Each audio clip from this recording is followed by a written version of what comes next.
مسجد اقصی جسے بیت المقدس بھی کہا جاتا ہے، اور اس کی تعمیر کے کچھ حیرت انگیز حقائق کے بارے میں۔ پہلے مسجد اقصی کا تعارف۔ اس مسجد کی تعمیر جنات سے ہوئی۔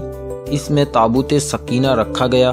اس مسجد میں حضرت مریم کو جنتی پھل ملتے تھے، اور اسی مسجد میں نبی پاک صلی اللہ تعالی علیہ وسلم نے تمام انبیاء کو جماعت کروائی تھی اور پھر معراج پر روانہ ہوئے تھے، اور اس کو قبلہ اول کا بھی شرف حاصل ہے۔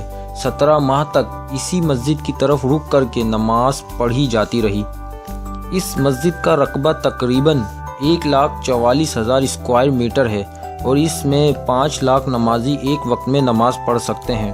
اس مسجد کی تعمیر کا کام حضرت داؤد علیہ السلام نے شروع کروایا، اور جب آپ کی وفات کا وقت آیا تو آپ علیہ السلام نے حضرت سلیمان علیہ السلام کو وصیت کی کہ آپ اس کام کو مکمل کرنا۔ حضرت سلیمان علیہ السلام نے مسجد اقصی کا کام جنات سے شروع کروایا۔ میں آپ کو بتاتا چلوں کہ حضرت سلیمان علیہ السلام کو اللہ تعالیٰ نے انسان، جنات، حیوانات، حجر و شجر اور ان تمام چیزوں پر حکومت بخشی تھی۔ حضرت سلیمان علیہ السلام جانوروں کی بولی بھی جانتے تھے۔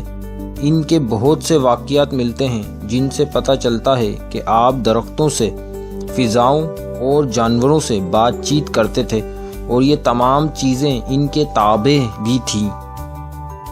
لہٰذا حضرت سلیمان علیہ السلام نے وصیت کے مطابق مسجد کی تعمیر کا کام شروع کروایا، لیکن انہوں نے جنات سے شروع کروایا، اور جب آپ کی وفات کا بھی وقت قریب آیا تو آپ نے ایک شیشے کا کمرہ بنایا اور اس میں بیٹھ کر عبادت میں مشغول ہو گئے، اور اسی حالت میں حضرت سلیمان علیہ السلام کی روح قفس عنصری سے پرواز کر گئی۔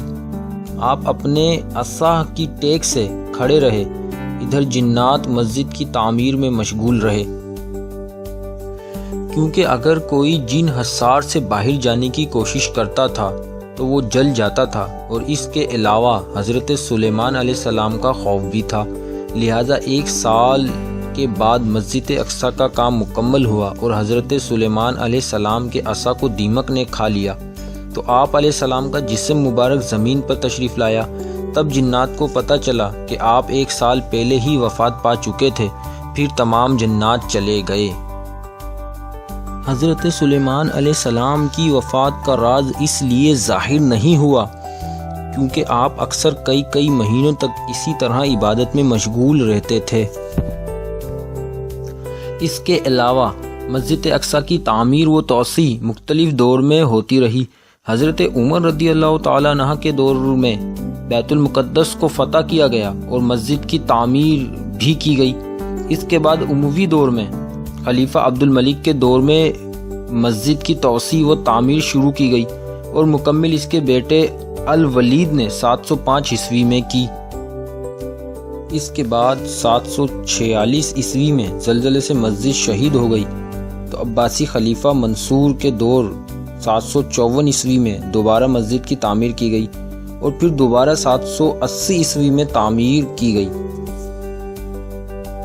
اس کے بعد پھر 1033 عیسوی میں زلزلے سے مسجد شہید ہو گئی، تو 2 سال کے بعد فاطمی دور میں تعمیر کی گئی۔ اس کے بعد 1186 میں سلطان صلاح الدین ایوبی رحمۃ اللہ تعالی علیہ کے دور میں تعمیر کی گئی۔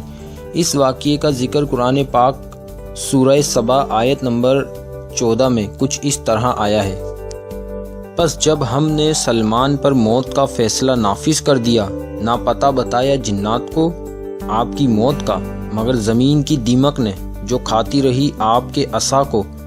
بس جب آپ زمین پر آ رہے تو جنوں پر یہ بات کھل گئی کہ اگر وہ غیب کو جانتے ہوتے تو اتنا عرصہ نہ رہتے اس رسوا کن عذاب میں۔